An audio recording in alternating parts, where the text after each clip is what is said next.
देखो, आज जो मैं आपको पाठ पढ़ाने जा रहा हूँ नहीं, मज़ा आ जाएगा पढ़ के। ठीक। हम लोग दिनों के नाम तो हम सब जानते हैं। आज कौन सा दिन है, क्या दिन है आज बताओ? आज आज मंगलवासर आज मंगलवार है। ठीक है। तो अब आज का जो हमारा पाठ होगा ना, वो होगा कि हम किस तरीके से दिनों के नाम के साथ परमात्मा के नाम को स्मरण करेंगे। यानी परमात्मा के बहुत सारे नाम हैं। अब जो दिनों के अंदर जो नाम आते हैं ना, उनसे भी परमात्मा के नाम जुड़ते हैं। अब वो किस तरीके से जुड़ते हैं वो मैं आपको जो है आज समझाऊंगा। और जो क्रम सत्यार्थ प्रकाश में दिया हुआ है ना, उसी क्रम के द्वारा जो है मैं आगे बढ़ूंगा पाठ के अंदर। तो यहाँ 37वां नाम दिया है मगी गत्यर्थक, धातु से मंगेर लच। इस सूत्र से मंगल शब्द सिद्ध होता है। यो मंगति मंगयति व समंगलः, जो आप मंगल स्वरूप और सब जीवों के मंगल का कारण है, इसलिए उस परमेश्वर का नाम मंगल है। तो देखो, जब भी मंगलवार आए तो आपको परमात्मा का नाम स्मरण आना चाहिए। वो क्या है? मंगल। अब परमात्मा को मंगल कहते क्यों हैं? तो परमात्मा को मंगल कहने के जो है ना, वो दो कारण हैं। पहला कारण ये है कि परमात्मा मंगल स्वरूप है, और दूसरा कारण क्या है कि वो सभी जीवों के मंगल का कारण है।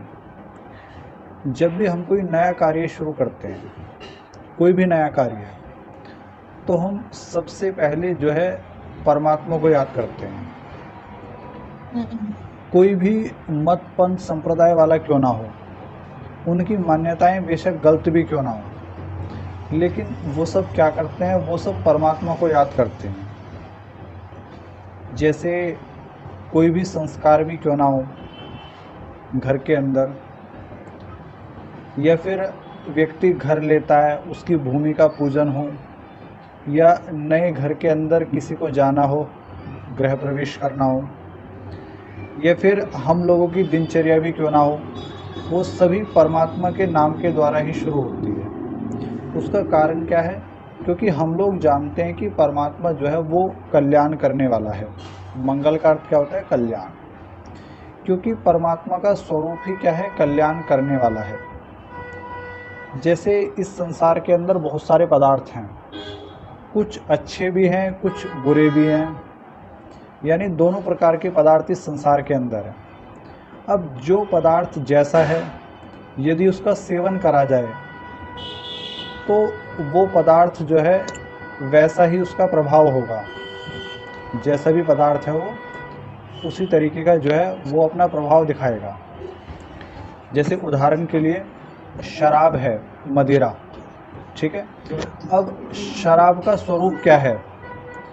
क्या शराब अच्छी चीज़ है, शराब बुरी चीज़ है? बताओ, शराब का स्वरूप क्या है? अब शराब क्या है? शराब एक ऐसी चीज़ है कि जिसका सेवन करने वाला मनुष्य जो है नहीं, उसको खुद ही ये नहीं पता चलता कि वो कहाँ है। यानी वो हमारा जो तंत्र है, शरीर का जो तंत्र है, जब हम लोग शराब का सेवन करते हैं, हम का मतलब मैं नहीं करता, कभी आप लोग सोचे कि मैं शराब का सेवन करता हूँ, ये हम समझाने के लिए है केवल। ठीक। यानी कोई भी व्यक्ति जब शराब का सेवन करता है ना, तो उसका जो अपना जो नर्वस सिस्टम है वो इतना सुन्न हो जाता है कि इतने उसको पता चले कि सामने नाली है, इतने तो वो नाली के अंदर गिर जाता है। यानी शराब का स्वरूप क्या है? वो मादकता बढ़ाने वाली है। शराब का स्वरूप क्या है? वो नशे को बढ़ाने वाली है। अब जब शराब का स्वरूप ऐसा है और जो मनुष्य उस शराब का सेवन करेगा तो उसके ऊपर भी वैसे ही प्रभाव पड़ेगा। अच्छा, जैसे शराब है, शराब इतना अधिक नुकसान करने वाली है, इसी तरीके से जो अन्य चीज़ें हैं, जो अच्छी चीज़ें हैं, उनका प्रभाव भी अच्छा होता है। जैसे बहुत सारे वृक्ष हैं, जैसे तुलसी का वृक्ष होता है, या नीम आदि के वृक्ष होते हैं, या और भी बहुत फूलों के पेड़ होते हैं, उनका स्वरूप क्या है? सुगंध फैलाना होता है। अब जब ऐसे वृक्षों के संपर्क में हम लोग भी रहेंगे तो कहीं ना कहीं मन हमारा उसी प्रकार से प्रसन्न रहेगा। तो जैसी चीज़ के संपर्क में हम लोग रहते हैं वैसे ही हमारे ऊपर प्रभाव पड़ता है। कुछ लोग ऐसे होते हैं, हम सबके जीवन में कुछ लोग ऐसे होंगे जिनको देखते साथ ही जो है नहीं, कहीं ना कहीं आपका दिमाग खनक सा जाता होगा। ऐसा हो सकता है, सबके साथ होता है। कुछ लोग, कोई ना कोई तो ऐसा होगा ही, ठीक। लेकिन कुछ लोग ऐसे होते हैं जिनसे मिलते साथ ही जो है ना मन ऐसे खुश हो जाता है कि बस बहुत मतलब अच्छा लगता है उनसे मिलना। क्यों? क्योंकि जैसा मनुष्य होगा वैसा ही उसके संग से हमारे ऊपर प्रभाव पड़ेगा। अब कोई व्यक्ति हमेशा गलत बातें करने वाला है, उल्टी सीधी बातें करने वाला है, गंदा व्यक्ति है, अब उसका स्वरूप क्या है? गंदा है। और ऐसे व्यक्ति का संपर्क हम लोग करें तो हमारे भीतर भी जो है बुराइयों का जन्म ही होगा। अब यहाँ कहा है कि परमात्मा का नाम मंगल है। क्यों? क्योंकि परमात्मा कल्याण करने वाला है। और कल्याण परमात्मा क्यों करता है? क्योंकि उसका स्वरूप ही कल्याण करने का है। जिस तरह शराब का स्वरूप नशा देने का है और उसका सेवन करके व्यक्ति पतित हो जाता है, ठीक उसी प्रकार जो परमात्मा है, परमात्मा का स्वरूप क्या है? कल्याण करना है। और ऐसे परमात्मा का जो सेवन करने वाला मनुष्य है, ऐसे परमात्मा का जो पान करने वाला मनुष्य होता है, फिर क्या होगा उसके साथ में? उसका भी कल्याण ही होगा, ठीक। तो परमात्मा को हमने मंगल क्यों कहा है? क्योंकि परमात्मा का स्वरूप कल्याण करना है और ऐसा परमात्मा जो है सबका कल्याण करने वाला है। यानी जब मंगलवार का दिन आए जैसे कि आज, तो आपके मन में स्मरण आना चाहिए कि हे कल्याण करने वाले परमात्मा, कल्याण स्वरूप परमात्मा, मैं आपको हृदय से नमन करता हूँ, ठीक है। तो मंगलवार से आप परमात्मा के इस मंगल नाम को जोड़ के रखना। अब मैं अगले नाम के ऊपर बढ़ जाता हूँ। अगला नाम क्या है परमात्मा का? वो है बुध। देखो मंगल के बार क्या आता है? बुध आता है ना। तो बुध के बारे में लिखते हैं कि इस धातु से बुध शब्द सिद्ध होता है। किससे? बुध अवगमने। यो बुध्यते बोध्यते व स बुधः, जो स्वयं बोध स्वरूप और सब जीवों के बोध का कारण है, इसलिए उस परमेश्वर का नाम बुध है। अब देखो बोध का मतलब क्या होता है? बोध का मतलब होता है ज्ञान। बोध का मतलब क्या होता है? ज्ञान। अब जो परमात्मा है, बुध का मतलब क्या है? लिखते हैं कि बुध अवगमने, इस धातु से बुध शब्द सिद्ध होता है। यो बुध्यते बोध्यते व स बुधः, जो स्वयं बोध स्वरूप और सब जीवों के बोध का कारण है, इसलिए उस परमेश्वर का नाम बुध है। अब देखो बुध का अर्थ होता है ज्ञान, और परमात्मा कैसा है? ज्ञान स्वरूप है। अब जो परमात्मा ज्ञान स्वरूप है वो दूसरों को क्या है? ज्ञान देने वाला है। अब किसी विद्यालय के अंदर कोई अध्यापक हैं और उन्हें कोई चीज़ पढ़ानी ना आती हो, या वो किसी विषय के बारे में ना जानते हों, और बच्चा उनसे उस विषय के बारे में पूछे, तो क्या आपको लगता है वो बता पाएंगे उसको? कोई विषय अध्यापक कोई ना आता हो और बच्चा पूछ ले तो वो बता नहीं पाएंगे। तो दूसरे को बताने के लिए, दूसरे को जनाने के लिए जो है ना, स्वयं जानना आवश्यक है। और यही परमात्मा के संबंध में कहा है कि परमात्मा दूसरे को बोध कराने वाला है, दूसरे को ज्ञान देने वाला है। क्यों? क्योंकि वो स्वयं जो है ना बुद्ध स्वरूप है, यानी स्वयं वो ज्ञान स्वरूप है, वो स्वयं जानने वाला है, वो स्वयं जानता है, इसलिए वो दूसरों को जनाने वाला है, दूसरों को समझाने वाला है, दूसरों को सतर्क करने वाला है, दूसरों को शिक्षा देने वाला है। अब परमात्मा ने वेद रूपी ज्ञान दिया है, और वेद जो है उसके अंदर सारी विद्याएं आ जाती हैं। अब परमात्मा उन समस्त विद्याओं को जानता होगा, तभी तो वेदों के अंदर उनका वर्णन करा होगा। तो ये परमात्मा की विशेषता है। परमात्मा संसार के लोगों की तरह नहीं है। जैसे बहुत सारे गुरु हैं, बहुत सारे आचार्य हैं, वो स्वयं ना जाने या स्वयं अधूरा जाने या फिर गलत ही जाने, लेकिन जब कोई उनसे पूछेगा तो वो जवाब ज़रूर देंगे। क्यों? क्योंकि उन्हें लगता है कि वो छोटे ना हो जाए। लेकिन परमात्मा की स्थिति ऐसी नहीं है। परमात्मा तो पूरा जानने वाला है, इसलिए वो दूसरों को जनाने का अधिकारी है, और इसी कारण से हमने उसको कहा है बुद्ध। क्यों? क्योंकि वो स्वयं जानने वाला है और दूसरों को जानकारी देने वाला है। तो जब भी बुधवार आए, तुम्हारे मन में परमात्मा का नाम स्मरण आना चाहिए कि हे परमात्मा, आप समस्त विद्याओं को जानने वाले हैं और समस्त विद्याओं का ज्ञान हमको देने वाले हैं। इसलिए हे ईश्वर, हम आपको नमस्कार करते हैं, क्योंकि ज्ञान का मूल स्रोत तो परमात्मा आप ही हो। ठीक। अब बुध के बाद अगला दिन क्या आता है? बृहस्पतिवार। बृहस्पतिवार। तो बृहस्पतिवार के संबंध में लिखते हैं कि बृहस्पति शब्द का अर्थ कह दिया है। वो क्या कहा है उसके संबंध में लिखते हैं कि परमात्मा जितने भी बड़े हैं उन सब में सबसे अधिक बड़ा है। यानी इस संसार में जो भी कुछ बड़ा है ना, उन सब में सबसे बड़ा परमात्मा है। यदि हम ज्ञान की दृष्टि से किसी को बड़ा कहते हैं तो परमात्मा का ज्ञान सबसे अधिक है। यदि हम किसी को कहते हैं कि ये व्यापक है, अब हम लोग कह देते हैं कि परमात्मा आकाश के समान व्यापक है, लेकिन ऐसा नहीं है। परमात्मा तो आकाश से भी अधिक व्यापक है, क्योंकि आकाश का अर्थ होता है खाली स्थान। अब मान लो मैं जहाँ बैठा हूँ, जहाँ आप बैठे हो, वहाँ खाली स्थान तो नहीं है। मेरे चारों तरफ हो सकता है, लेकिन उस जगह तो खाली स्थान नहीं बचा। लेकिन परमात्मा तो सूक्ष्म होने से उस स्थान पर भी है, तो परमात्मा आकाश से भी ज़्यादा व्यापक है। तो जितने भी संसार में बड़े हैं, चाहे ज्ञान में बड़े हैं, चाहे व्यापकता में बड़े हैं, चाहे शक्ति के अंदर बड़े हैं, लेकिन परमात्मा उन सब में जो है ना सबसे बड़ा है। इस कारण से हम लोगों ने जो है परमात्मा को क्या कहा है? बृहस्पति कहा है। ठीक। कारण समझ में आ गया क्यों कहा गया परमात्मा को बृहस्पति? ये कारण है बृहस्पति कहने का। तो मंगल क्यों कहा है? क्योंकि कल्याण स्वरूप है और कल्याण करने वाला है। बुध क्यों कहा है? क्योंकि स्वयं जानने वाला है सब कुछ और दूसरों को ज्ञान देने वाला है। और बृहस्पति क्यों कहा है? क्योंकि सबसे अधिक बड़ा है। और ऐसे बड़े परमात्मा के पास में यदि हम खड़े हो जाएं, उसके साथ खड़े हो जाएं, तो फिर कहीं ना कहीं हमको भी लगेगा ना कि हमारे साथ में भी कोई बड़ा है। अब कोई राष्ट्रपति का जानकार हो, कोई प्रधानमंत्री का जानकार हो, तो छाती को चौड़ा करके चलता है कि देखो मैं जो हूँ मुख्यमंत्री का जानकार हूँ, मैं डीसी का जानकार हूँ, मैं राष्ट्रपति का जानकार हूँ। और यदि आप विचार करो तो आप किसके साथ में खड़े हो? जो सबसे बड़ा है।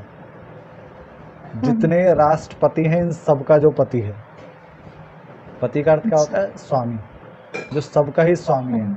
तो क्या हमको गर्व नहीं होना चाहिए? लेकिन ये गर्व तो महसूस तब होगा जब हम उसके साथ में खड़े हों, और बस हमको उसके साथ में खड़े होना है और वो सबसे बड़ा है। ठीक। तो हमारे लिए सब कुछ करेगा। तो बृहस्पति के बाद में अगला क्या आता है बोलो? शुक्रवार आता है। अब परमात्मा को शुक्र भी कहते हैं। शुक्र कहने का अर्थ क्या है? तो लिखते हैं कि ईशुचिर पूति भावे, इस धातु से शुक्र शब्द सिद्ध हुआ है। यह शुच्यति, शोच्यति व स शुक्रः, जो अत्यंत पवित्र और जिसके संग से जीव भी पवित्र हो जाता है, इसलिए ईश्वर का नाम शुक्र है। देखो कितना प्यारा अर्थ है शुक्र का।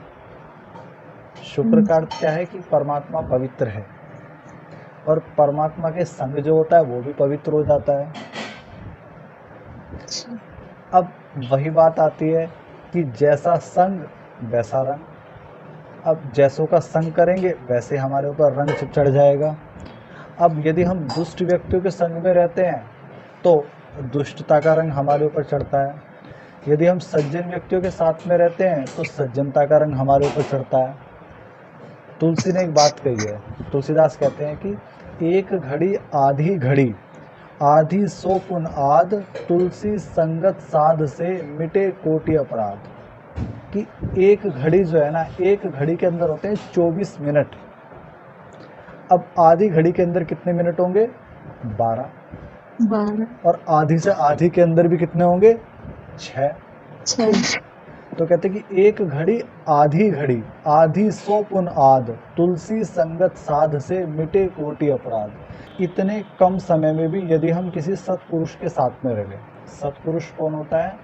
जो परमात्मा से जोड़ने वाला होता है, जैसे कि ऋषि दयानंद हैं, जैसे कि अन्य संत हुए हैं, उन्होंने जो है परमात्मा से जोड़ा है। अब ऐसे व्यक्तियों के साथ में यदि मनुष्य रहता है और वो परमात्मा से जोड़ने वाले हैं, और जब मनुष्य परमात्मा से जुड़ जाता है तो वो क्या हो जाता है, पवित्र हो जाता है। ठीक, तो परमात्मा स्वयं पवित्र है, और ऐसे पवित्र परमात्मा से जब कोई भी मनुष्य जुड़ता है ना, कोई भी मनुष्य, तो उसके अंदर भी क्या है, पवित्रता आने लगती है। इसलिए परमात्मा को हमने क्या कहा है, शुक्र। क्यों? क्योंकि स्वयं पवित्र है। जीवन में जब भी हम लोग कहीं ना कहीं परेशान हो जाते हैं, कई बार हम लोग परेशानी कई कारणों से होती है, ठीक है, तो हमें परमात्मा का हाथ थामना चाहिए, क्योंकि परमात्मा जो है ना हर गुण से भरा हुआ है। ठीक, कई बार हम लोग कुछ गलत कार्य करते हैं तो हम अपराध बोध से ग्रसित हो जाते हैं, हमें ऐसा लगता है कि हमने कार्य क्यों कर दिया। कई बार उन्माद में आके हम लोग कर देते हैं, कई बार गलत चीज़ों का जो है सेवन कर लेते हैं हम लोग, फिर पश्चाताप होता है कि मैंने क्यों कर लिया। तो जब भी जीवन में पश्चाताप होना, तो बिल्कुल परमात्मा से जुड़ना, क्योंकि जब आप परमात्मा की शरण में आते हो तो परमात्मा शुद्ध है, पवित्र है, और ऐसे पवित्र परमात्मा के संग करने से जो है ना आपके भीतर भी पवित्रता आने लगती है। इसलिए जब भी शुक्रवार आए तब मन में स्मरण करना है कि हे परमात्मा, आप पवित्र हो और मुझे भी पवित्र कीजिए। पवित्र तन रखो, पवित्र मन रखो, पवित्रता ही मनुष्य की पहचान है। जो मन वचन कर्म से पवित्र है, मनुष्य ही वही महान है। तो हम लोग अपने जीवन में मन वचन कर्म प्रत्येक दृष्टि से पवित्रता लाएं, और जो मनुष्य पवित्र है वही परमात्मा के सबसे अधिक नज़दीक है। ठीक है, तो शुक्रवार आए, ध्यान रखोगे इस चीज़ को। अब शुक्रवार के बाद आगे क्या आता है, शनिवार। अब शनिवार को कुछ लोग शनिश्चर भी कहते हैं, हमारे उत्तर प्रदेश के अंदर कई बार बोला जाता है। तो ये 40वां नाम है, लिखते हैं कि चरा गति भक्षण यो हो। इस धातु से शनिश अव्यय उपपद होने से शनिश्चर शब्द सिद्ध हुआ है। यह शनिश्चरति स शनिश्चरः, जो सब में सहज से प्राप्त धैर्यवान है, इससे उस परमेश्वर का नाम शनिश्चर है। अब देखो, शनिवार के नाम से कितना डराया जाता है? और जबकि शनिवार का अर्थ क्या है, शनिश्चर का अर्थ क्या है, बिल्कुल ही अलग है। भाई, शनिश्चर का अर्थ तो दो दिए हैं ऋषि ने। ऋषि कहते हैं कि शनिश्चर का अर्थ है कि परमात्मा सहजता से मिलने वाला है, और दूसरा क्या करा है कि परमात्मा जो है ना धैर्यवान है। अब परमात्मा को कहते हैं कि परमात्मा जो है बिल्कुल सहजता से मिलने वाला है। अब बात तो बिल्कुल ठीक है। अब कल तो मैं ये कह रहा था कि भाई परमात्मा इतना आसान भी नहीं है मिलना। अब आप में से बहुत से कहेंगे कि आज आप कह रहे हो कि आसानी से मिल जाता है, कल आप कह रहे थे कि परमात्मा यदि इतनी आसानी से मिल जाए तो उसकी कीमत क्या रहे। तो उपनिषदों के अंदर एक वाक्य आया है, उसमें कहते हैं कि तदे जति तन्नई जति तद दूरे तदवंति के तदंतरस्य सर्वस्य तदु सर्वस्यास्य बहायतः। ये ईशा उपनिषद में आता है। वहाँ लिखते हैं कि तदे जति तन्नई जति तद दूरे तदवंति के, यानी तद दूरे, वो परमात्मा बहुत दूर है। और फिर आगे क्या कहते हैं, तद अंतिके, और वो परमात्मा बहुत पास में भी है। अब वो तो वही बात हो गई, कल तो मैं कह रहा था थोड़ा दूर है, आज मैं कह रहा हूँ पास में है। उपनिषद भी ये बात कह रहा है कि परमात्मा दूर है, और फिर कहता है परमात्मा पास में है। तो और यहाँ क्या कहा है, शनि का अर्थ क्या है, परमात्मा पास में है, सहजता से प्राप्त होने वाला है। कारण क्या है? कारण यह है कि आप में और परमात्मा में जो अंतर है ना, दूरी का और नज़दीकी का, वो केवल अज्ञानता का है। हमारे और ईश्वर के बीच में एक अज्ञानता का पर्दा है। यदि वो अज्ञानता का पर्दा हट जाए तो परमात्मा से नज़दीक कोई भी नहीं है, और जब तक वो पर्दा पड़ा रहता है तो उससे दूर भी कोई नहीं है। जब आप परमात्मा के अनुकूल हो जाते हो तो परमात्मा प्रेम करने लगता है। भाई, किसी के भी अनुकूल होते हो तो वो प्यार करता है, नहीं करता? अब जब हम परमात्मा के अनुकूल होने लगते हैं तो परमात्मा के नज़दीक हम लोग पहुंच जाते हैं, और जब हम परमात्मा के विपरीत चलते हैं तो परमात्मा से दूर हो जाते हैं। तो जो मनुष्य परमात्मा के अनुकूल चलने वाले हैं, वो मनुष्य जो है परमात्मा को सहजता से प्राप्त कर लेते हैं, और जो मनुष्य परमात्मा के विपरीत चलने वाले हैं, उसकी आज्ञा के विरुद्ध आचरण करने वाले हैं, वो कभी परमात्मा को प्राप्त नहीं कर पाते। तो इसीलिए परमात्मा को क्या कहा है? शनि। शनि अर्थात सहजता से प्राप्त होने वाला है, लेकिन किसके लिए? जो उस परमात्मा के अपने हैं, अर्थात उस परमात्मा के अनुकूल जो चलने वाले हैं, अपने समस्त कार्य उसको समर्पित करने वाले हैं। अभी मैंने कल परसों कही थी ना एक बात, कि परमात्मा को पाने का पहला रास्ता है अपने आप को उसे दे देना। यानी पाने की कामना बाद में करो, पहले सौंपने की कामना करो उसे अपने आप को। संसार के अंदर भी कुछ मनुष्य क्या होते हैं, वो दूसरों की वस्तु लेने की तो इच्छा करते हैं, लेकिन अपनी नहीं देना चाहते। ऐसे बहुत सारे मिलेंगे आपको। और जो मनुष्य अपनी तो कोई चीज़ देना और दूसरे की लेने की इच्छा करे, क्या आपको लगता है उसे कोई कुछ देना पसंद करेगा? अब आप परमात्मा को पाने की तो इच्छा करो और खुद अपने आप को बचा बचा के रखो, आपको लगता है परमात्मा मिल जाएगा? भाई इतनी बड़ी चीज़ पाना चाह रहे हो तो खुद भी तो अपने आप को उसे दे दो। और बात तो एक ही है, वो मिले या हम अपने आप को उसे दे दें, बात तो एक ही है। हाँ जी। अंतर क्या है दोनों चीज़ों में? ठीक, वो जब मिले तब मिले, हमने तो उसको सौंप दिया अपने आप को। अब वो जैसा चाहे वैसा रखे, जैसा चाहे वैसा करे वो। तो जब जी। शनिवार आए ना, तो तेल नहीं चढ़ाना, समझे? बल्कि स्मरण करना है। एक रुपया चढ़ा। जबकि स्मरण करना है क्या? कि परमात्मा आप मेरे बहुत पास में हैं, बस मैं हाँ। आपके योग्य बना रहा हूँ, फिर हमारे बीच में कोई दूरी नहीं रहेगी। और दूसरा क्या कहा है? धैर्यवान है। और हमें भी शिक्षा ही देता है, धृति, धैर्य रखो। हम लोगों को ऐसा लगता है कि आज कार्य करो और तुरंत फल मिल जाए। मुझे भी लगता है, आप में से भी लगता हो कुछ को, जिनको नहीं लगता बड़ी अच्छी बात है, क्योंकि कहीं ना कहीं हम हाँ। सभी के सभी प्रयास कर रहे हैं अपने सुधार का।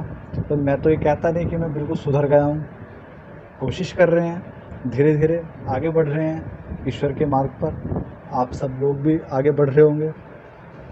तो परमात्मा जैसे धैर्यवान है ना, उसी तरीके से हमको भी धैर्यवान होना है। अभी मैं एक सामवेद का मंत्र पढ़ रहा था, उस मंत्र में बड़ी प्यारी बात कही। उसमें कहा कि परमात्मा मिलने से पहले परीक्षा लेता है। अब परमात्मा परीक्षा कैसी लेता है? तो वो कहते हैं कि दो प्रकार की परीक्षा लेता है परमात्मा। पहली परीक्षा तो वो लेता है, आपके जीवन में कष्ट आएंगे, जब आते हैं ना कष्ट जीवन के अंदर, जब भी हम कुछ करने का विचार करते हैं या कुछ करना चाहते हैं तो जीवन के अंदर बड़े कष्ट आते हैं। तो वो कहते हैं कि ये परमात्मा की परीक्षा है, ये हमारे जीवन में आने वाले जो कष्ट है ना, ये उसकी परीक्षा है। और जो मनुष्य इन परीक्षाओं में पास हो जाता है और अपने मालिक को नहीं छोड़ता, ठीक, परमात्मा उसको प्राप्त हो जाता है। और फिर दूसरी बात क्या कहते हैं कि दूसरी परीक्षा ये होती है कि कठिनाइयों के बाद में जब सफलता आती है ना, तो बहुत धन आता है, जीवन में चकाचौंध आती है। उस चकाचौंध में भी व्यक्ति भूल जाता है परमात्मा को। कुछ लोग धन कमाने में जो है ना जीवन गंवा देते हैं, ईश्वर छूट जाता है। धन हाथ लग जाता है लेकिन ईश्वर छूट जाता है। और धन तो देखो साथ जाता नहीं है, साथ तो परमात्मा ही जाएगा। तो दो परीक्षाएं, पहली परीक्षा क्या है? जीवन का कष्ट। और फिर दूसरी परीक्षा क्या होती है? जीवन के अंदर आने वाली जो खुशियां हैं। तो चाहे दुख हो चाहे सुख हो, हमें परमात्मा को नहीं छोड़ना, हमें अपने मालिक को नहीं छोड़ना, ठीक, हमें हमेशा उसके संग रहना है, ठीक। तो ये हमेशा ध्यान रखना है। तो जब शनिवार आए तो दोनों चीज़ों का ध्यान रखना है। पहला क्या कि हे परमात्मा आप सहज हो, बस मैं भी साधारण हो जाऊँ, सहज हो जाऊँ, ठीक है। और दूसरा कि जैसे आप अनंत धैर्य से युक्त हो ना, बस मुझे भी धैर्यवान बना दो। जीवन में कष्ट आए लेकिन बस तुम्हारा साथ ना छूटे, तुम्हारे ऊपर कोई संदेह ना मेरे मन में हो। और कष्ट आए तो मैं अपने भीतर धैर्य रखूँ, मैं कुछ अनुचित ना करूँ, किसी गलत मार्ग पे ना मैं चलूँ, बस तुम्हारा साथ मेरे साथ रहे। तो इतना ही पाठ रखेंगे आज, ठीक। अब